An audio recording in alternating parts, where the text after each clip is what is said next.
We are advised to worship reality personified as God or as the perfect man.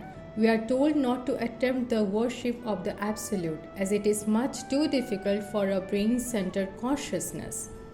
Truth is simple and open to all. Why do you complicate?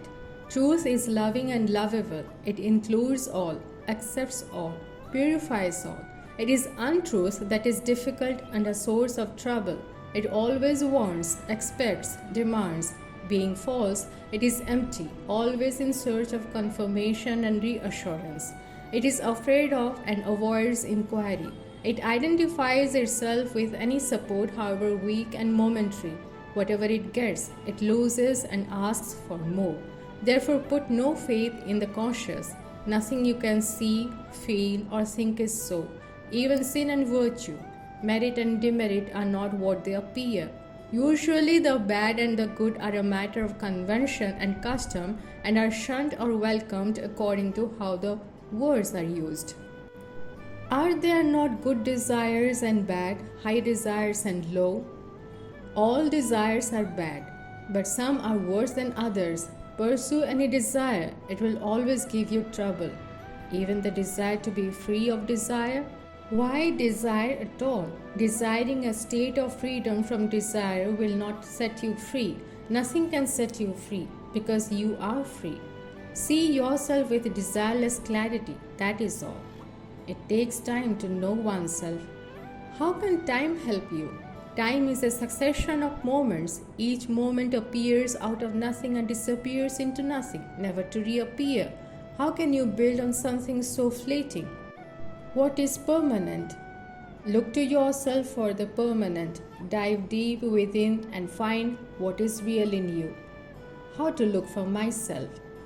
Whatever happens, it happens to you. What you do, the doer is in you. Find the subject of all that you are as a person. What else can I be? Find out. Even if I tell you that you are the witness, the silent watcher, it will mean nothing to you unless you find the way to your own being. My question is how to find the way to one's own being.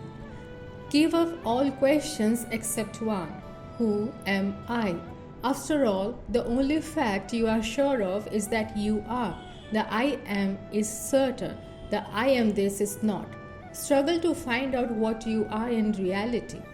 I am doing nothing else for the last 60 years. What is wrong with striving? Why look for results? Striving itself is your real nature. Striving is painful.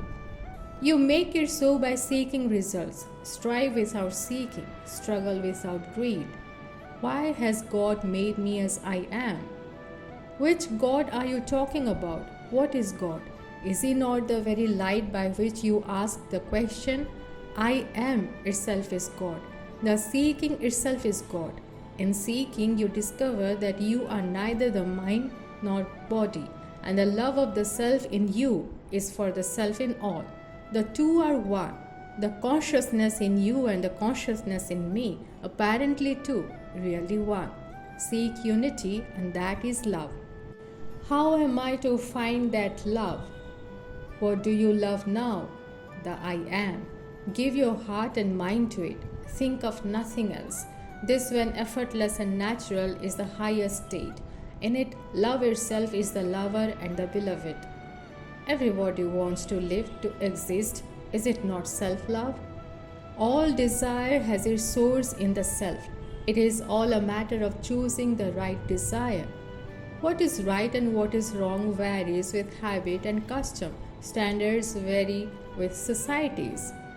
Discard all traditional standards. Leave them to the hypocrites. Only what liberates you from desire and fear or wrong ideas is good. As long as you worry about sin and virtue, you will have no peace.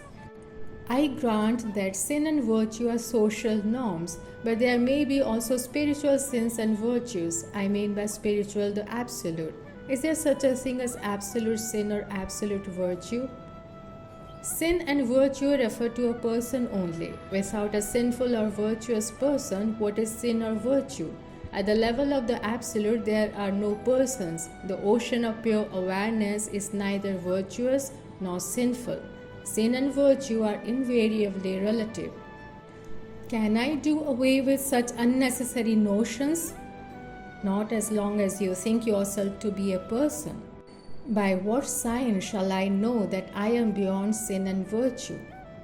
By being free from all desire and fear, from the very idea of being a person. To nourish the ideas, I am a sinner, I am not a sinner, is sin. To identify oneself with a particular is all the sin there is. The impersonal is real. The personal appears and disappears. I am is the impersonal being. I am this is the person. The person is relative and the pure being fundamental. Surely pure being is not unconscious, nor is it devoid of discrimination. How can it be beyond sin and virtue? Just tell us, please, has it intelligence or not? All these questions arise from your believing yourself to be a person. Go beyond the personal and see. What exactly do you mean when you ask me to stop being a person? I do not ask you to stop being that you cannot. I ask you only to stop imagining that you were born, have parents, are a body, will die, and so on. Just try, make a beginning. It is not as hard as you think. To think oneself as the personal is the sin of the impersonal. Again, the personal point of view. Why do you insist on polluting the impersonal with your ideas of sin and virtue? It just does not apply. The impersonal cannot be described in terms of good and bad. It is being, wisdom, love, all absolute. Where is the scope for sin there? And virtue is only the opposite of sin. We talk of divine virtue. True virtue is divine nature, Swarupa. What you are really is your virtue. But the opposite of sin, which you call virtue, is only obedience born out of fear. Then why all effort at being good? It keeps you on the move. You go on and on till you find God. Then God takes you into Himself and makes you as He is. The same action is considered natural at one point and a sin at another. What makes it sinful? Whatever you do against your better knowledge is sin. Knowledge depends on memory. Remembering yourself is virtue. Forgetting yourself is sin. It all boils down to the mental or psychological link between the spirit and matter. We may call the link psyche. When the psyche is raw, undeveloped, quite primitive, it is subject to gross illusions. As it grows in breadth and sensitivity, it becomes a perfect link between pure matter and pure spirit and gives meaning to matter and expression to spirit. There is the material world and the spiritual. Between lies the universal mind, which is also the universal heart. It is wise love that makes the two one. Some people are stupid, some are intelligent. The difference is in their psyche. The ripe ones had more experience behind them. Just like a child grows by eating and drinking, sleeping and playing, so is man's psyche shaped by all the things and feels and does until it is perfect enough to serve as a bridge between the spirit and the body. As a bridge permits the traffic between the banks, so does the psyche bring together the source and its expression. Call it love. The bridge is love. Ultimately, all is experience. Whatever we think, feel, do is experience. Behind it is the experiencer. So all we know consists of these two, the experiencer and the experience. But the two are really one. The experiencer alone is the experience. Still, the experiencer takes the experience to be outside. In the same way, the spirit and the body are one. They only appear as two. To the spirit, there is no second. To whom then does the second appear? It seems to me that duality is an illusion induced by the imperfection of the psyche. When the psyche is perfect, duality is no longer seen. You have said it. Still, I have to repeat my very simple question. Who makes the distinction between sin and virtue?